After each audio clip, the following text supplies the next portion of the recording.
Bem, vamos dar prosseguimento à mesa que nos antecedeu, também prestando homenagem ao centenário de outro brasileiro, uma figura também extremamente relevante para a história política e econômica do país, o baiano Rômulo de Almeida.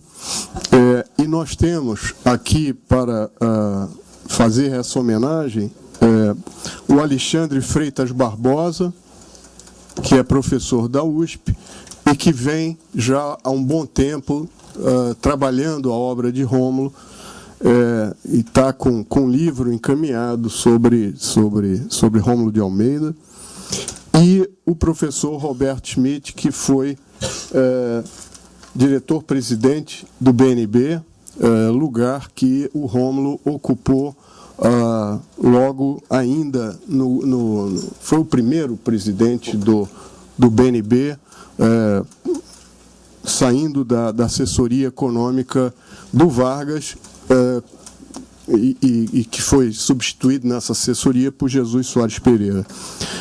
Eu não vou me alongar, apenas chamar a atenção de que, nesse período do governo Vargas, do segundo governo Vargas, Rômulo ele é convidado para estruturar essa equipe, essa assessoria econômica e política do Vargas, e o faz convidando 4 nordestinos. Então, basicamente eram mais as principais figuras que compunham essa. Estava ele baiano, o Inácio Rangel, que era um maranhense, o Jesus Soares Pereira, que era um cearense, e o Cleanto de Paiva Leite, paraibano. Então, essas 4 figuras, demiurgos, podemos dizer, do Brasil, que está surgindo naquele momento, com um Estado ainda muito fragmentado, não é? Bom, essa assessoria, evidentemente, ela tem já um histórico, que é o primeiro período Vargas, que dá o norte para essa política, mas nós vamos perceber ao longo da trajetória da assessoria que, fazendo um balanço da ação, da atuação deles, eles pensaram o Brasil maior, pensaram o Brasil da Petrobras, pensaram o Brasil do BNDE, pensaram o Brasil da Eletrobras e uma série de projetos, o Banco do Nordeste, eles pensaram a CAPES, eles pensaram o CNPq. Então, são instituições da maior importância e fundamentais. Exatamente. Rômulo, inclusive, fez parte do Conselho Deliberativo da SUDENE, representando a Bahia. Então, nós vamos aqui nos deter a figura de Rômulo de Almeida. Muito interessante também nessa reconstrução histórica perceber que o próprio Vargas absorve o Rômulo e o Jesus Soares Pereira, bem como o Inácio Rangel, tinham sido opositores de Vargas no período ditatorial de Vargas, não? E os acolhe numa assessoria extremamente direta que tinha, não? E eu acho que a importância dessa recuperação, sobretudo, eu acho que ainda há muita coisa para ser estudada desses 4 brasileiros. O Inácio, ele teve condições e teve a capacidade pessoal de construir toda uma obra. Os demais não fizeram. Ficaram imersos na vida, na lide, das assessorias, e o Rômulo ainda, o BNB publicou 2 trabalhos do Rômulo, 2 entrevistas muito longas, onde se pode recuperar esse momento histórico importante para o Brasil. Uma figura da importância do Jesus Soares Pereira, que foi chave na construção da Petrobras, foi uma figura eminente na articulação da construção da Petrobras. Infelizmente, o CPDOC não tomou um depoimento, há um longo depoimento do Rômulo no CPDOC, mas não há do Jesus Soares Pereira também. Bom, eu não vou me alongar, eu estou aqui apenas como coordenador, e é uma satisfação. Então, eu passo a palavra para o Alexandre para fazer suas considerações. Lamentavelmente, o professor Fernando Pedrão, da Bahia, e também o Carlos Lessa não puderam vir a essa reunião. O Carlos Lessa, inclusive, que aqui no BNDES, há um mês passado, fez uma conferência excelente sobre a figura, comentários muito enriquecedores sobre a figura do Rômulo de Almeida, inclusive levantando elementos históricos e teóricos das influências do positivismo sobre o pensamento de Rômulo de Almeida. Então, sem mais, por favor, Alexandre.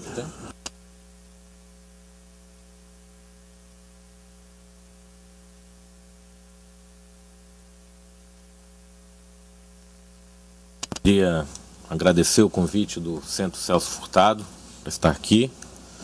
É uma honra poder falar do Rômulo Almeida. Na verdade, o centenário do Rômulo Almeida aconteceu exatamente ontem. Então, o aniversário dele era no dia 18 de agosto. Era um leonino, para quem gosta de astrologia. E eu diria que é um prazer estar aqui na mesa do lado do Roberto Smith, estar aqui com o Marcos da Costa Lima, meu colega, que publicou pelo Centro Celso Furtado recentemente um importante livro sobre os boêmios cívicos.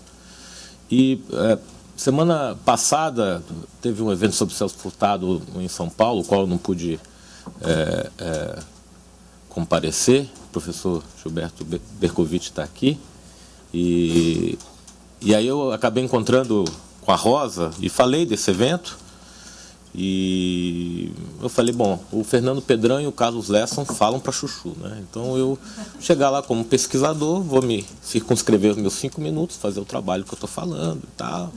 Aí a Rosa falou, pode ser que alguém falte e tal. Então eu já vim preparado para uma apresentação que diria de 5 a 20 minutos. Então eu não tenho que improvisar muito. Na verdade, até você me contenha, por favor.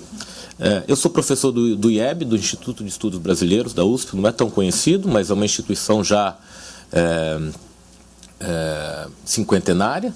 Na verdade, foi criado por outro grande brasileiro dessa geração, até de uma geração um pouco anterior, de 1902, o Sérgio Buarque de Holanda, que queria instalar na USP um centro para pensar o Brasil de maneira interdisciplinar. Não gostava da ideia de estar lá dando aula de história da civilização brasileira com historiadores separados. Inclusive, o jovem economista Delfim Neto era membro do Conselho do IEB no início dos anos 60.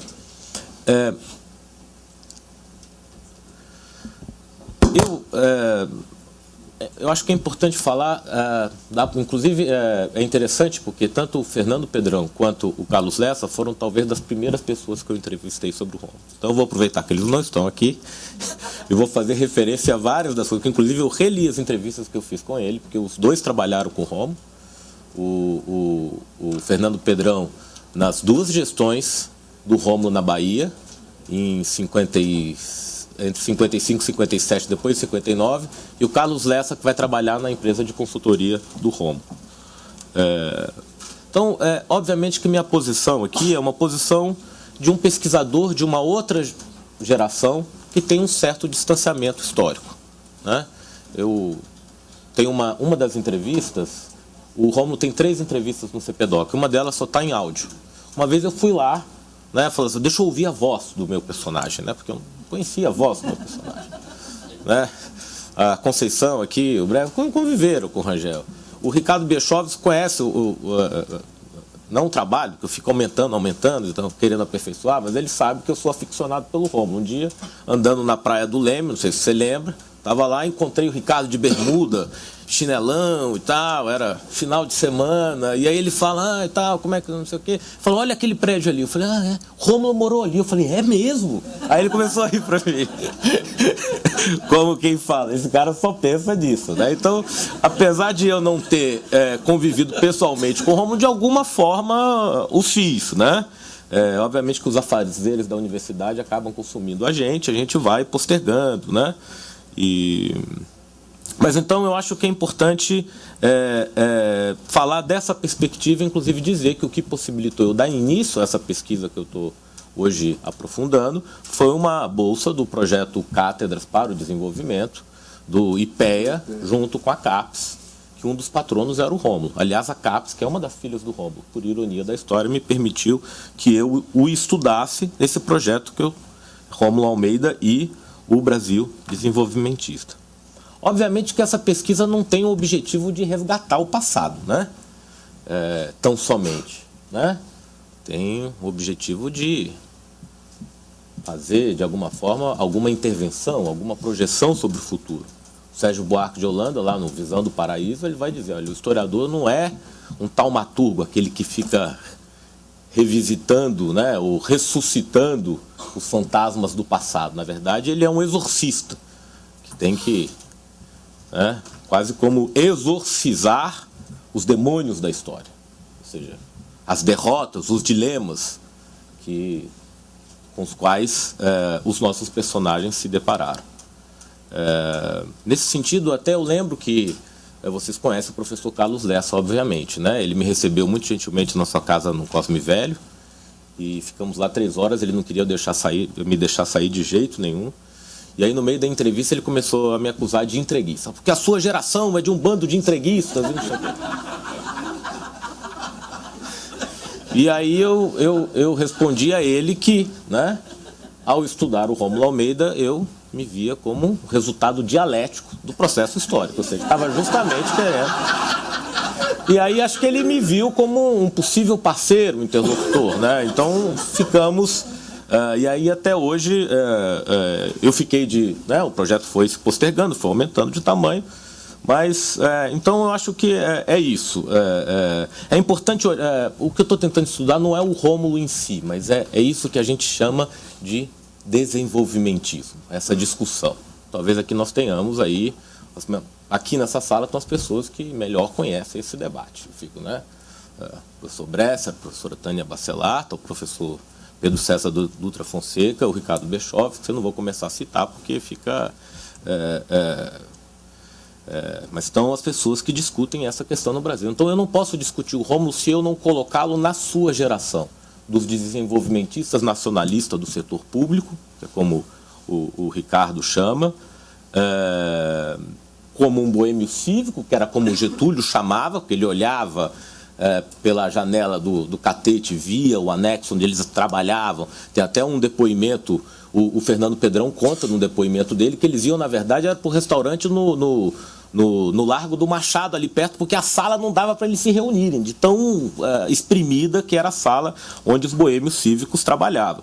É importante dizer que essa geração, que tem todos esses personagens, né, que trabalharam junto com o Rômulo, chefiados pelo Rômulo, mas na verdade era uma equipe, é feita de desenvolvimentistas que não são economistas. Nós temos Anísio Teixeira, Josué de Castro, Hélio Jaguaribe, então tem vários. Porque hoje o desenvolvimentismo assumiu uma conotação muito economicista na minha maneira de ver. E o desenvolvimentismo tinha a ver com um projeto de transformação social, uma utopia e também uma maneira de interpretar o Brasil. Acho que a gente tem que tentar resgatar essa complexidade, né? Então, por isso que eu estou revisitando o Rômulo e, ao mesmo tempo, a partir desse prisma romuliano, tentando ver os outros personagens. Importante lembrar que o Celso Furtado é uma espécie de boêmio cívico no posto avançado que é a CEPAL.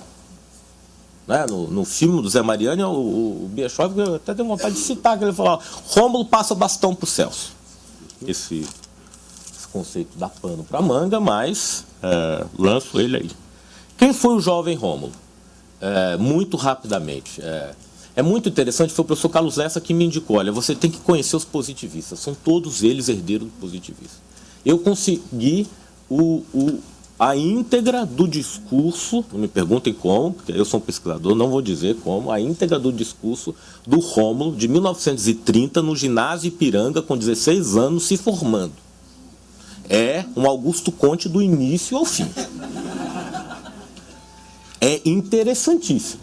Professor Pedro Dutra Fonseca, que estuda a relação entre o positivismo e tal, que estudou Vargas sob essa chave, é fantástico, né? Então ele vem daí, ele se forma em Direito, depois vai para o Rio, como todo mundo vinha, né? Vai para o Rio cavar o que fazer, ele diz. Ele é preso 4 vezes nos anos 30, no governo Juracy Magalhães, interventor, e no Rio. Ele chega a ser integralista, ele é preso como integralista no final de 37. E aí você vai tentando mapear quais são as influências. Vendo muita entrevista, vendo muita... e checando com Carlos Lessa, o Pedrão, que o conheciam. Tem 2 pessoas que... Euclides da Cunha e Alberto Torres. Essas são as maiores influências do Rômulo. Se você me permite, ele dizia, inclusive, sobre o momento integralista da vida dele, que ele era integralista, mas era considerado um integralista melancia. Verde por fora e vermelho por dentro. É verdade. Ele era contra a coisa dos camisas verdes do Plínio Salgado. Então, eles militavam dentro, mas questionando. E inclusive, o depoimento dele sobre os comunistas, o fraseado deles me deixava tonto, porque não tinha Brasil. Né? E a gente sabe que vários integralistas depois virariam grandes. É até ali que ele conhece o Santiago Dantas. Então, já dando um pulo, dos contemporâneos dele, 2 grandes influências, Santiago Dantas e Roberto Simons. Essas 2 pessoas, o Rômulo tem um contato direto. Ele aprendeu economia a partir do contato com essas pessoas. Eu tentei dividir o Rômulo na minha pesquisa, e a gente vai revendo e tal, vai publicando uma outra coisa, enquanto em 4 períodos. Existe uma coisa seguinte, ninguém leu o Rômulo. Tirando as pessoas que eu mencionei aqui, são especialistas, ninguém leu o Rômulo, não está em lugar nenhum. Porque, por exemplo, para ler Rômulo nos anos 40, você tem que pegar o Observador Econômico Financeiro. Ele tem 6, 7 artigos ali. Tem artigos dele sobre a economia amazônica, que é um negócio de ficar doido. Como é que ele consegue bolar, estudar? O próprio conceito de sustentabilidade, quando se fala tanto, parece que está ali. Ele fala de todas as instituições, é um dublê de historiador e geógrafo. Os textos dele sobre a Bahia e sobre a economia amazônica. São 3. E por que ele foi para a Amazônia? Porque ele era perseguido no Estado Novo e esse secretário-geral do IBGE, o Mário Augusto Teixeira de Freitas, que é um outro state maker, como diz a Ângela de Castro Gomes, né? Porque são todos eles criadores de instituições. Ele é um baiano, secretário-geral, e fala para ele, você quer ir para Alagoas, Santa Catarina ou Acre? Ele fala, não, quero ir para o Acre, porque o Euclides da Cunha falava da Amazônia. Então ele vai para lá e ele faz o censo demográfico lá, em 1940. E aí ele escreve todos os artigos, ele vai lá, toma nota, conta o que viu e tal. Então, que vai do plano mais macro até o mais micro, e sempre no final tem um plano de ação. Então esse ainda é quase que um historiador geógrafo, que é esse período dos anos 40. Já no meados dos anos 40, a gente pode ver aquilo que vai emergindo, que eu chamo, que ele se chamava de um pensador praxista. Na verdade, ele sequer se chamava de pensador. Fala, não tenho tempo para isso, minhas preocupações são sobre o futuro. Eu sou um praxista. Eu estou chamando de pensador praxista porque eu percebo. Então você pega a segunda metade dos anos 40. Ele tem, por exemplo, o famoso parecer do CNPq, que foi aquele que tem o Simonsen, escreve o primeiro artigo, a planificação da economia brasileira, e tem a famosa controvérsia Guldan-Simonsen. Eu consegui, não me perguntem como, o parecer do Rômulo, não sei se o Ricardo tem isso também, eu acho que está citado no livro dele, o parecer do Rômulo sobre o relatório que o Alexandre Marcondes Filho, então ministro do Trabalho, pede a ele passa uma semana e fala, bom, mas você tem que publicar isso. Então, esse texto ali, ele está citando Mannheim, ele já está atuando ali, é impressionante. Então, tem esse texto, basicamente, onde ele fala muito sobre planejamento. E aí você tem texto sobre banco de inversão, a necessidade de ter bancos de inversões. Tem um texto dele, que saiu também no Observador Econômico Financeiro, de 46, que ele vai na reunião da Organização Internacional de Comércio, que acaba não saindo, o que vai sair é o GATT, que é um texto que já está quase toda a CEPAL ali. Quase toda a CEPAL ali. Ah, ele é maior? Não, não é maior. É porque, segundo me ensinou a Vera Cepeda, existe um pré-Prebis no Simonsen. Então, ele consegue assimilar muito facilmente a CEPAL porque ele conheceu o Simonsen, que, por sua vez, tinha traduzido Manolesco aqui. Então, existe ali, e é por isso que ele consegue ir na reunião e fazer um texto que é maravilhoso. E, ao mesmo tempo, ele está falando da Fundação Casa Popular. Ele participa da montagem, ou seja, estamos falando de habitação, Amazônia, espaço, meio ambiente, negociações internacionais e banco de investimento. Um jovem de 30 a 40 anos. Mas, obviamente, que isso não está em nenhum lugar. E sempre ele é um pensador praxista já pensando em atuar na cena estatal. Ele chega, o Simonsen gosta tanto do relatório dele, esse é um outro caso que ele conta, que aí o Simonsen, que era presidente da Fiesp, chama ele para ir para São Paulo, para dar palestra, ele fala, e aí ele me chamou para a casa dele em Campos do Jordão, aquela granfinagem toda, eu aprendi até a comer aspargo. Ele fala. O cara, né, humilde da Bahia, chega, né, o presidente da Fiesp, com toda aquela pompa. Então, esse jeito do Rômulo de ser, né? E aí, de repente, esse cara é colocado... Ou seja, o Rômulo foi, muito provavelmente, depois do Lorival Fontes, que era o chefe de gabinete do Getúlio, a pessoa que mais despachou com Getúlio Vargas no segundo governo. Quem quiser ver como é que era o esquema de despacho do Getúlio, está na entrevista do Cliente de Paiva Leite lá no CPDOC. É maravilhoso. Não vou falar sobre isso porque... Mas na assessoria econômica do Vargas, tem um processo de montagem da mensagem presidencial ao Congresso que é fabuloso. Havia rede social, uma rede social desses intelectuais orgânicos do setor público, que foram sendo paridos pelo DASP, pelo Departamento Administrativo do Setor Público, que eles foram se ampliando ali, se socializando.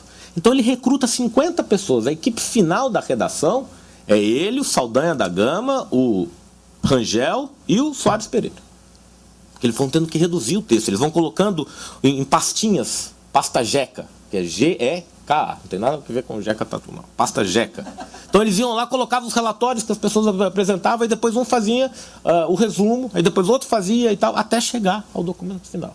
Eles dormem na imprensa nacional para ver se tinha erro e subir o documento para Petrópolis, para o Getúlio assinar e poder ser imprimido o negócio. Entre o dia 11 de fevereiro e 15 de março que isso acontece, de 1951. E ali está, talvez, o primeiro plano de desenvolvimento nacional que a gente tem. Tudo que aconteceu na década está mais ou menos colocado ali. Eu não vou ter tempo de falar da Petrobras, das 4 etapas do projeto de planejamento do setor elétrico, do BNB, da Superintendência de Valorização Econômica da Amazônia. O Pedrão ele chega e fala, o BNB não é só a criação de um banco para o Nordeste, é o primeiro banco público na América Latina que passa a trabalhar com a avaliação de projetos. Saiu da cabeça do Rômulo. Inclusive, ele não queria nem que tivesse agência. Né? Mas aí, para se negociar apoio político, tem que ter agente no meu município e tal. Ele queria que fosse um banco tipo o BNDES.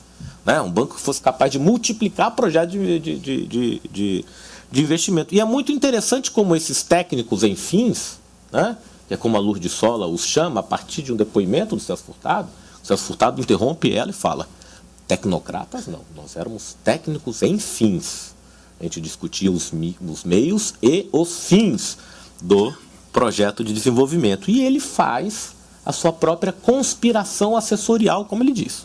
Tem os assessores dele, mas com a sociedade civil ali.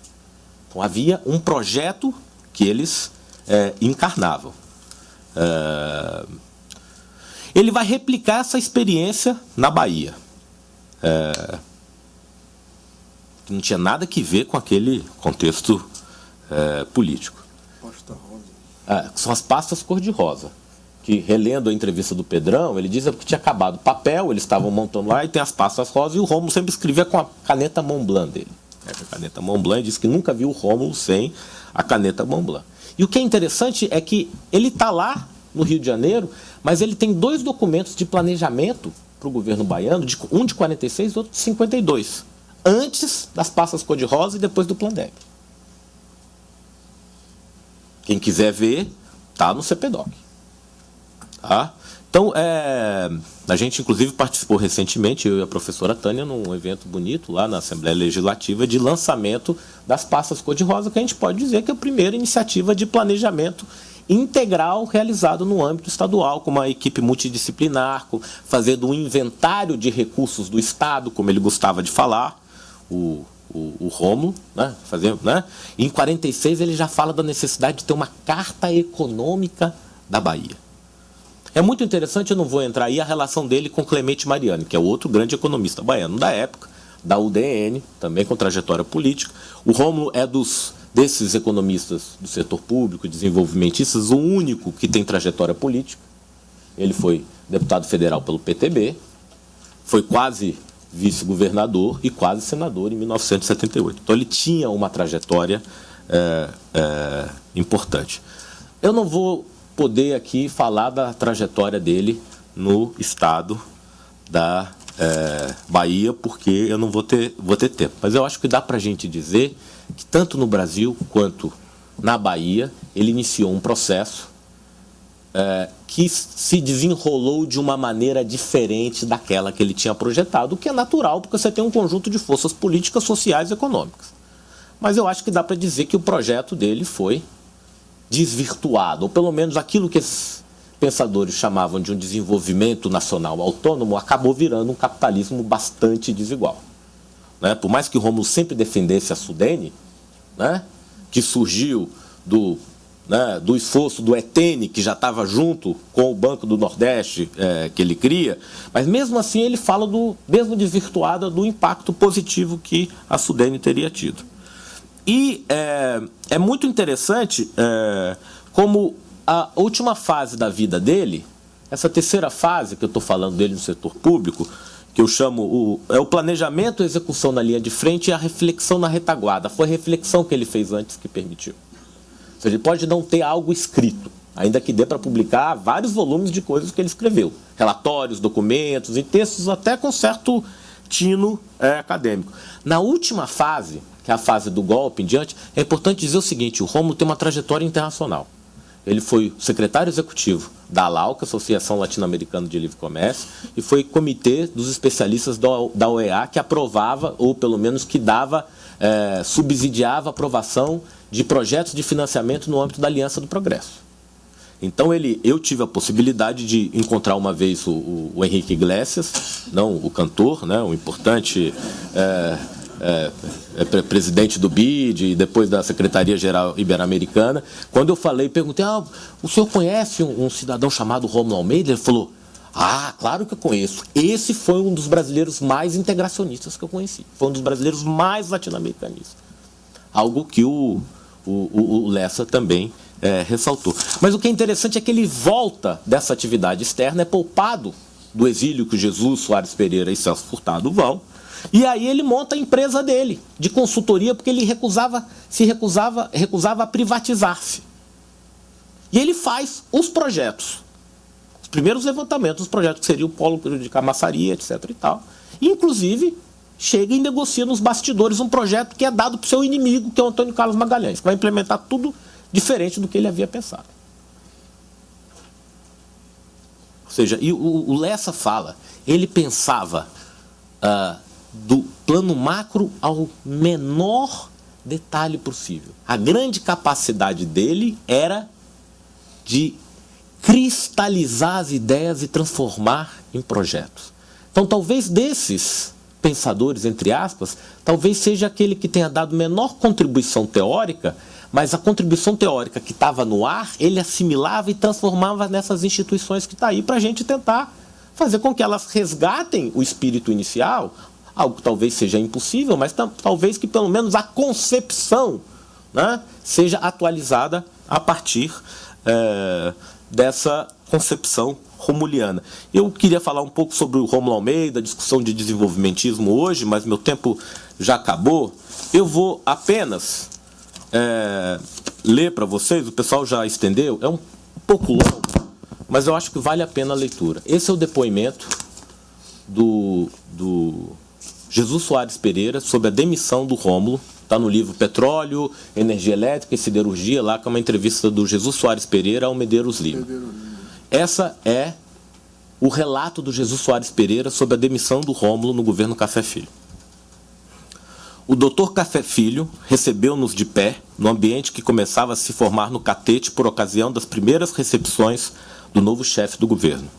Para nós a situação era algo constrangedora, pois não participávamos da euforia que envolvia a maior parte das pessoas presentes. Estávamos ali em missão nada agradável. É o dia 27 de agosto, 3 dias depois do suicídio do Vargas. Coube ao presidente iniciar o diálogo ao perguntar ao doutor Rômulo como ia o Banco do Nordeste. Bem, e praticamente em condições de operar, responde o Rômulo. Depois de ouvir essa resposta, o doutor Café indagou. Quais são suas disposições em face dos acontecimentos? O doutor Rômulo limitou-se a declarar que já havia passado o cargo de presidente do Banco do Nordeste a seu substituto legal, considerando-se assim demitido. Aparentando discordar da decisão, o doutor Café Filho, como se apanhado de surpresa, indagou. Mas por quê? Porque, esclareceu o doutor Rômulo Almeida, exercia a função como pessoa de confiança do presidente Getúlio Vargas, sendo assim, não me sinto bem em continuar no cargo. Não dando por encerrado o diálogo, o doutor Café, que se mostrava muito bem-humorado, quis saber o que o doutor Rômulo pretendia fazer. E este, como se estivesse desejoso de encerrar a conversa, respondeu com firmeza e sem rodeios. Daqui por diante, dedicarei todos os meus esforços a combater politicamente o seu governo. Sem se deixar perturbar, embalado, por certo, pela confiança e pela euforia que o poder lhe inspirava, para nossa surpresa, o doutor Café Filho objetou simplesmente: como se já estão encerradas as inscrições para eletivos? Tentarei inscrever-me candidato a deputado pela Bahia, mas mesmo não sendo isso possível, ajudarei os meus amigos a se elegerem, e esta ajuda resultará em combate ao seu governo. E termina o grande Soares: jamais assistira a debate tão seco e tão áspero entre um servidor público e um presidente da República. É isso, gente. Obrigado.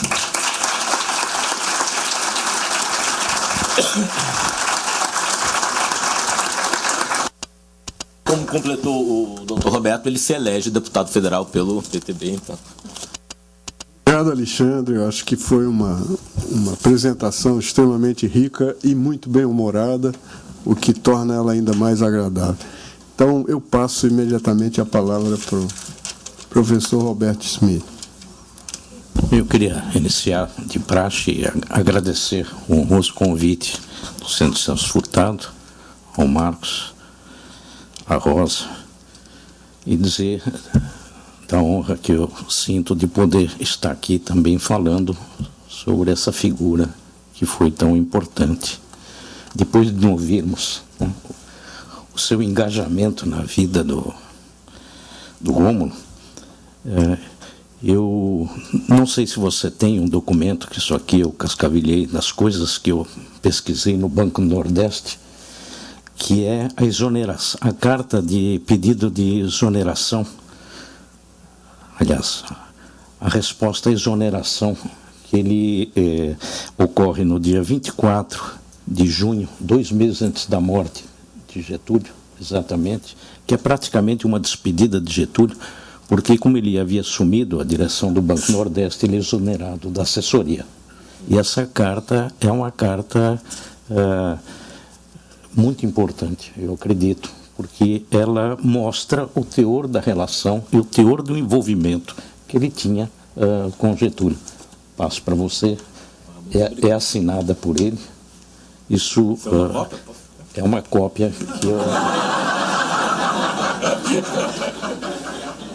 Se não fosse, eu ficaria sem graça. Não, mas eu não tenho o original, mas isso está no Banco do Nordeste. Agora a gente sabe como você conseguiu essa.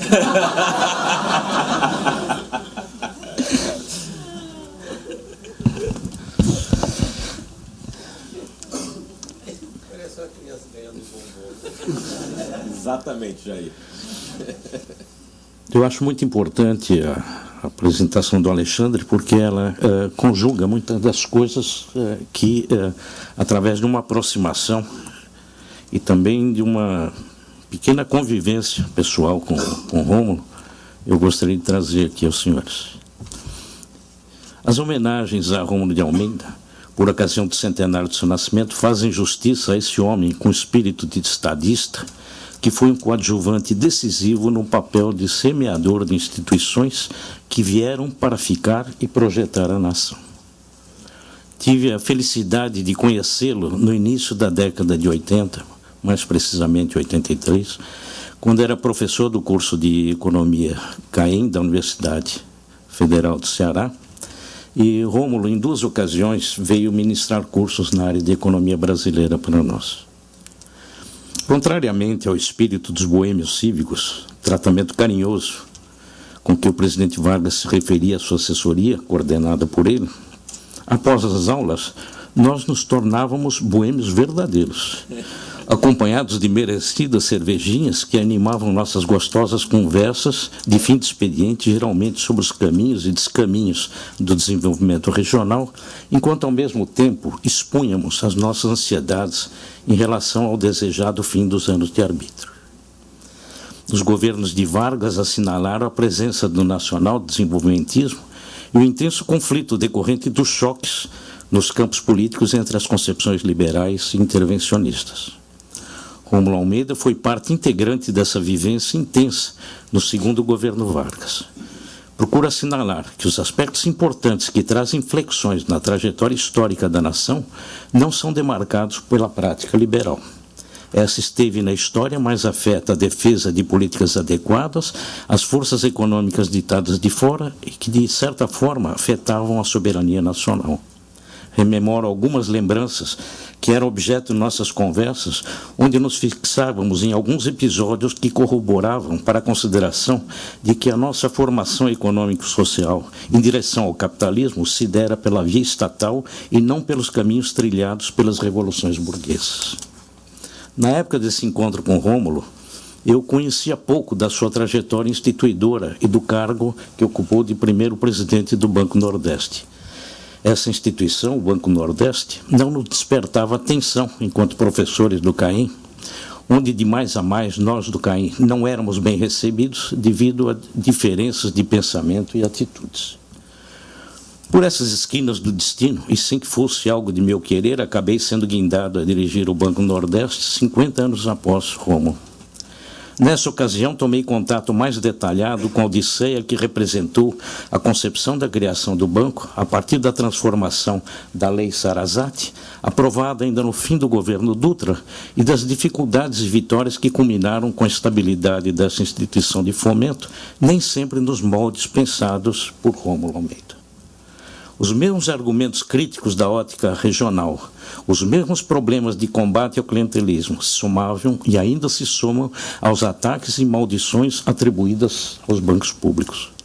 Muitos fatos ocorreram e foi se esvanecendo a ideia da superposição de atividades entre o Banco do Nordeste e o Banco do Brasil.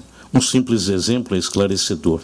Desde a concepção da Lei Sarasate, de criação de um fundo de combate às secas, preponderantemente rural, até o presente, encontramos hoje o Banco Nordeste como sendo detentor da segunda carteira de crédito agrícola do país. A primeira posição é do Banco do Brasil. Houve uma acomodação entre as duas instituições, sendo que a carteira agrícola do Banco do Brasil é essencialmente de operações de curto prazo e a do Banco Nordeste de operações de longo prazo, como convém a um banco de fomento, ainda que de natureza mista, como foi criado.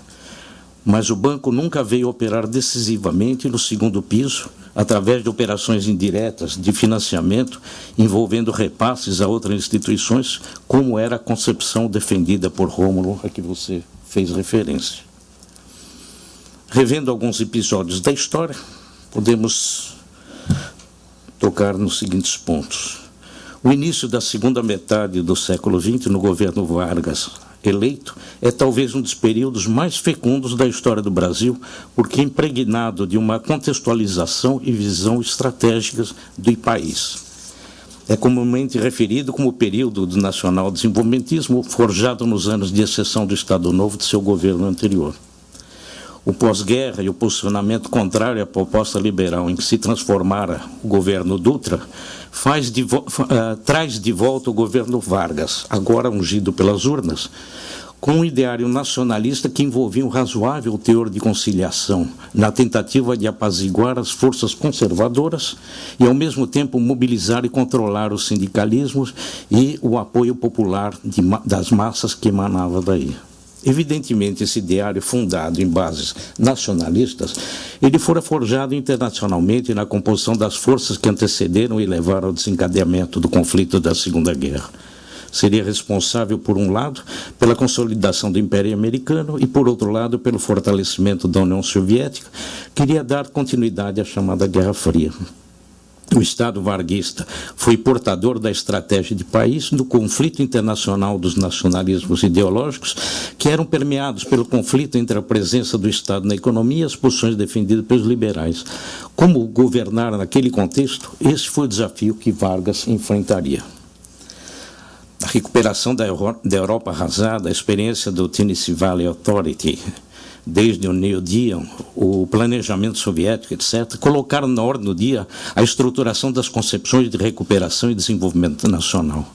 Isso se dava tanto no âmbito acadêmico das ciências sociais, políticas e econômicas, quanto ao surgimento das práticas de planejamento estatal e nos dispositivos que emanavam de instituições internacionais multilaterais, não sem um grande arcabouço de debates de natureza econômica devido à ampliação do espectro do pensamento keynesiano. O debate a respeito da presença do papel do Estado na economia vinha, no entanto, de muito antes na história. As virtudes do liberalismo sempre haviam sido exacerbadas na contraposição ao arcaico, que representava tudo que se encontrava envolto nas impregnações absolutistas e do ancião regime. A partir daí foi como que concebida a existência de uma bifurcação dualista, explicativa da história moderna, a das nações que haviam realizado a sua revolução burguesa e aquelas que não passavam por esse, aspas, estágio civilizatório. Como corolário a isto, seria associada a noção de desenvolvimento e atraso ou subdesenvolvimento, por onde encontra-se dissimulado o discurso do dominador e que ensejará um amplo leque de concepções críticas a essa armadilha da razão dualista, lembrando aqui Chico de Oliveira. Ao ser apontada uma única via na história pela qual se chega ao capitalismo, isto é, pela força de mercado, que pressupõe a livre concorrência, a livre iniciativa, toda a vertente da análise histórica do capitalismo, que é instituído pela via estatal, cai muitas vezes na vala do preconceito ideológico.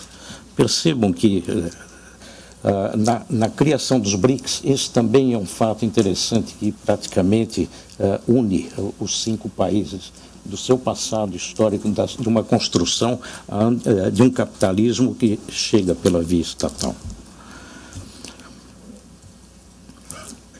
Esse costumava ser o teor das nossas conversas com o Rômulo e outros colegas da universidade, mas que se encontravam no cerne da rica experiência de vida do nosso ilustre visitante baiano.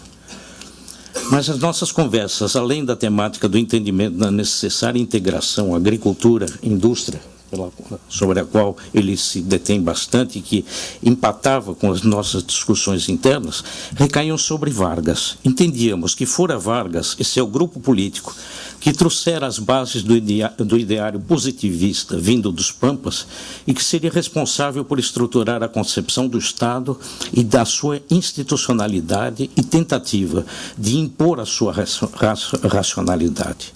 Nesse sentido, a primeira era Vargas continha o marco fundante das relações capitalistas no país ao adentrar no modelo de substituição de importações e ao estabelecer os elementos básicos do cálculo capitalista para a emergente classe industrial. Aponta para um momento decisivo na nossa história, que é o da determinação do salário de referência como unidade de conta capitalista e, portanto, elemento fundamental para a contabilização dos lucros empresariais. Instituído tardiamente no Brasil, apenas na década de 30, no bojo do trabalhismo de Estado, concebido em bases científicas do positivismo de Comte. Não se tratava, no entanto, de um projeto resultante de exigências e pressões políticas por parte das classes empresariais e proprietárias.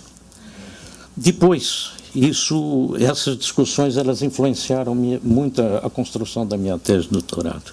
Eu me apercebi que, em outros momentos, antes de Vargas, as tentativas de regulação das relações de trabalho num mundo escravista, que buscavam transitar para o trabalho livre e assalariado, tinham na presença estatal as bases de busca de um novo ordenamento. Primeiramente, com Pombal, nas leis do Diretório, na segunda metade do século XVIII, que proíbe a escravização dos índios e afirmava que os mesmos deveriam trabalhar mediante soldos num mundo colonial sem moeda nem assalariamento. E quase um século após, nos debates a respeito da Lei de Terras, no Conselho de Estado do Segundo Império, onde os conservadores buscavam instituir o assalariamento num mundo escravista, ao procurar tornar a terra inacessível para os imigrantes e estes a virem a ser obrigados a trabalhar por salário. É inegável que detemos uma trajetória para o capitalismo com forte impregnação de intervenção estatal que está, portanto, no DNA da nossa sociedade e suas classes. O contexto histórico em que Rômulo vem ocupar a direção da assessoria de Getúlio tinha por base a trajetória profissional de que ele era portador, mas não se restringia a isso. Há como que um reencontro com uma afinidade político-ideológica que lhe fora primeiramente sensibilizada pelo integralismo, assim como a Santiago Dantas, pelo que este incorporava a vertente do nacionalismo e queria substituir, abraçar tudo o que veio a representar para si o trabalhismo de Vargas. Nas próprias palavras de Rômulo Almeida, dizia ele, em 1950, cheguei à conclusão de que realmente a única opção política que podia ter era a opção de esquerda, de meia esquerda, opção trabalhista no caso. Segundo Rômulo Almeida, palavras dele, Getúlio procurava organizar uma assessoria própria e discreta, porém atuante, para realizar aquilo que representaria a essência da sua política. Já o sentido da escolha dos ministros João Neves da Fontoura nas relações exteriores e de Horácio Lafer na Fazenda para dar continuidade às negociações da Comissão Mista Brasil-Estados Unidos, segundo ele, representava o compromisso de não brigar com os americanos, portanto, eles representavam uma das alas do governo, enquanto a outra, a da ideologia nacionalista e emancipadora de Vargas, estava consubstanciada no trabalho do seu gabinete, quer dizer, da assessoria econômica, que obedecia diretamente às instruções do presidente. Na verdade, a trajetória de vida de Rômulo não pode ser restringida ao papel de burocrata, concordamos, mas da visão política engajada que traçava seus rumos dentro de um projeto de afinidade com a face democrática do segundo governo Vargas. Ele que estivera na oposição a Vargas no Estado Novo, adere ao trabalhismo e, quando é recrutado para a assessoria, como se sabe, vinha de acabar de disputar a eleição de deputado federal, da qual ficara como suplente. Quanto à ideologia nacionalista e emancipadora de Vargas que ele reconhece e que vai merecer a sua adesão irrestrita, nós acreditamos que ela foi solidificada a partir da primeira encomenda de trabalho antes de ser montada a assessoria, quando entregue a si a missão de redigir a mensagem do presidente ao parlamento em 1951. Esse foi o momento em que o novo ghostwriter, né, passa a exprimir de perto a voz e a confiança do presidente. O encontro dessa afinidade proposta, dotada de liberdade intelectual, o credenciará a coordenar a equipe da assessoria, mas a sua tenacidade e disciplina intelectual foram responsáveis pelos reconhecimentos anteriores, tanto por parte do ministro Marcondes Filho, como do senador e presidente da CNE, Roberto Simons. Essa sua participação em fóruns internacionais anteriormente à assessoria também o credenciaram. E quando ele questiona Getúlio do porquê da escolha de seu nome, a resposta de Getúlio foi lacônica. Porque você estava em todas as listas de indicação. O que evidencia a sua preocupação e a retidão de caráter, traço marcante da sua personalidade. Rômulo era uma pessoa supostamente inacessível, né? Ele é muito duro e tudo mais, mas isso logo se desmanchava quando a gente começava a conversar e aí as coisas fluíam de uma maneira muito agradável. O envolvimento com questões regionais, por seu lado, seria decorrência da política de desenvolvimento nacional para Rômulo e a consciência do necessário esforço de integração nacional. É bem verdade que a composição da assessoria econômica detinha nomes expressivos de origem nordestina, como o Rômulo próprio reconhece. Mas os resquícios da formação colonial, com os espaços desconexos, como trabalha a Tânia, voltados para o setor externo, cobravam ainda um ônus social e econômico para o país, despertando o foco das atenções da equipe. Nesse sentido, Rômulo foi porta-voz de uma posição pioneira na conferência da CEPAL, em abril de 53, como um dos delegados do Brasil a propor, naquela ocasião, que, palavras dele, o problema das regiões diferentes internas a um país fosse considerado no estudo de planos de desenvolvimento econômico nacional na América Latina. Na ocasião, procurar abordar as causas econômicas do crescente desequilíbrio entre economias regionais que deveriam ser parte da atenção dos estudos da CEPAL, destacando, palavras dele, que é preciso considerar o problema das relações econômicas entre regiões diferentes e distantes dos países de maior extensão. Defendia processo de compensação dos deslocamentos internos através de ações que visassem projetar os investimentos públicos ou semipúblicos que compensassem as transferências e a diferença da taxa de produtividade marginal do capital.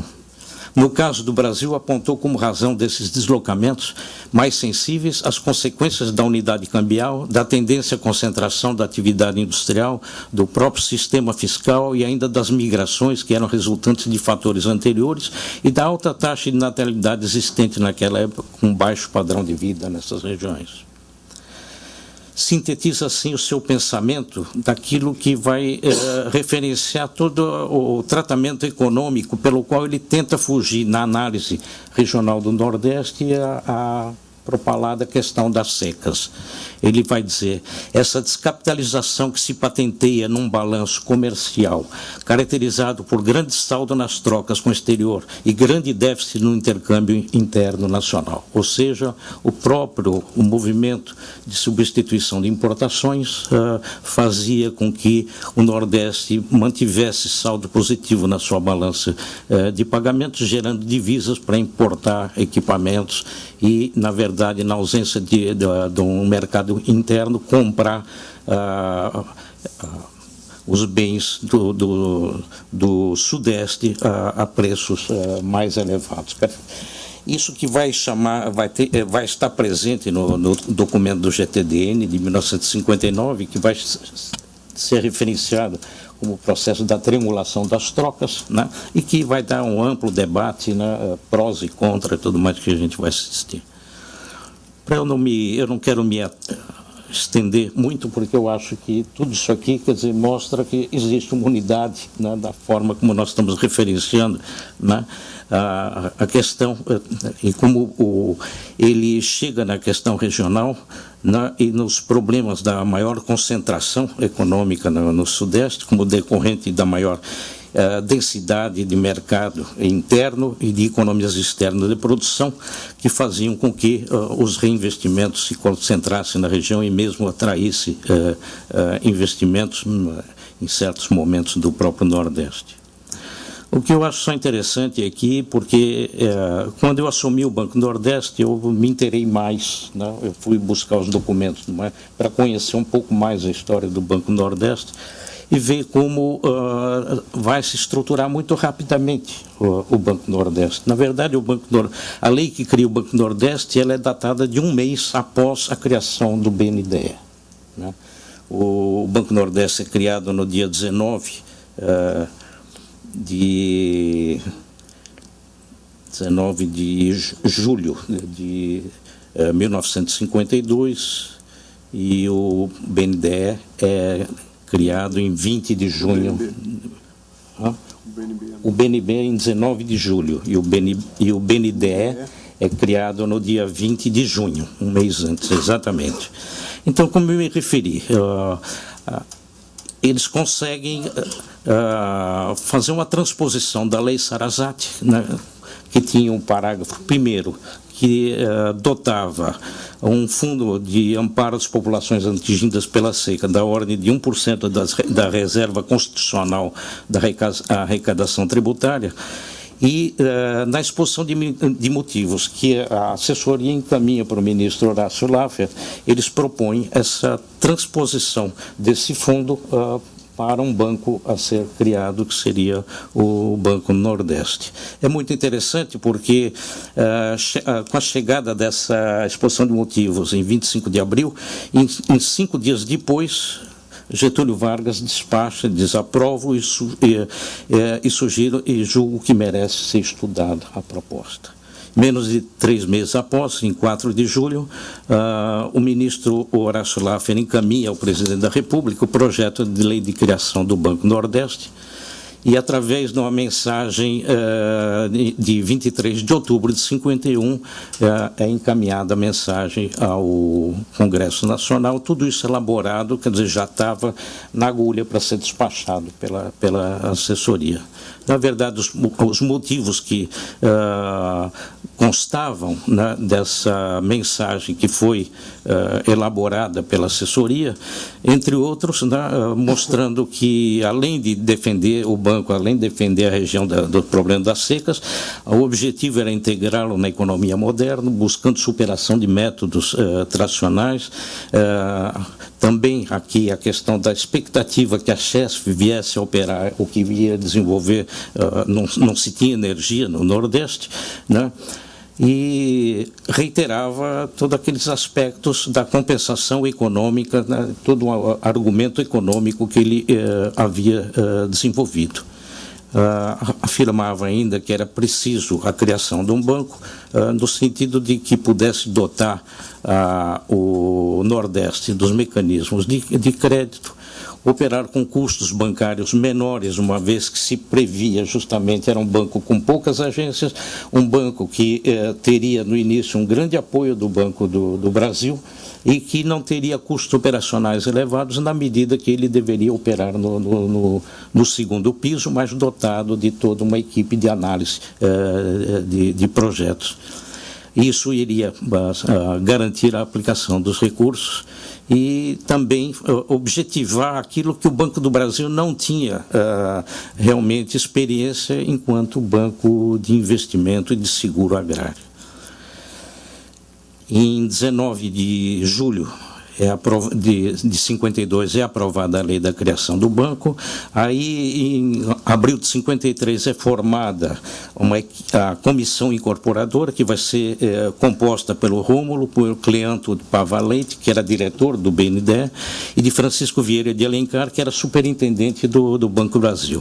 Isso foi extremamente importante e o próprio Rômulo destaca que a comissão incorporadora agiu muito rapidamente, porque ela teve um forte reconhecimento e apoio em função da distinção que fazia Vargas entre as áreas que podia conceber ao clientelismo político e aquelas que eram resguardadas pelo sistema de mérito. Isso vai estar presente em todos os discursos, todas as observações, né, o fato de que precisava evitar o assalto das oligarquias e que os critérios de escolha deveriam estar em cima do mérito.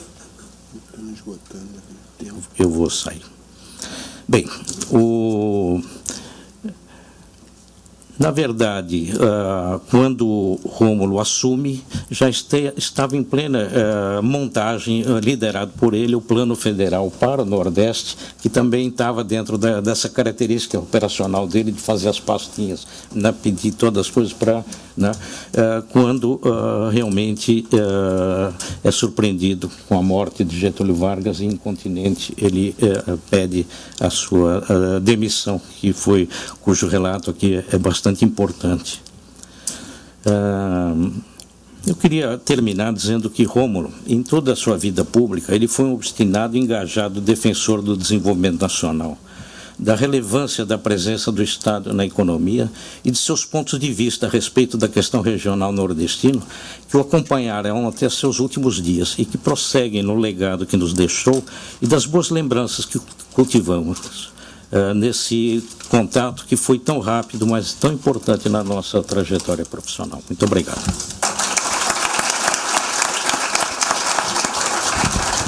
Bom, eu queria encerrar a sessão agradecendo as exposições que deram uma fizeram um quadro aqui bastante rico e importante do Centro Celso Furtado poder estar recuperando e reatualizando essas discussões sobre projeto nacional, sobre desenvolvimento, sobre o lugar e o papel do Estado e sobre a questão regional. Há nessa casa do Centro Celso Furtado, do Instituto, uma bancada nordestina bastante expressiva, que eu espero que essas questões elas se mantenham vivas. Muito obrigado.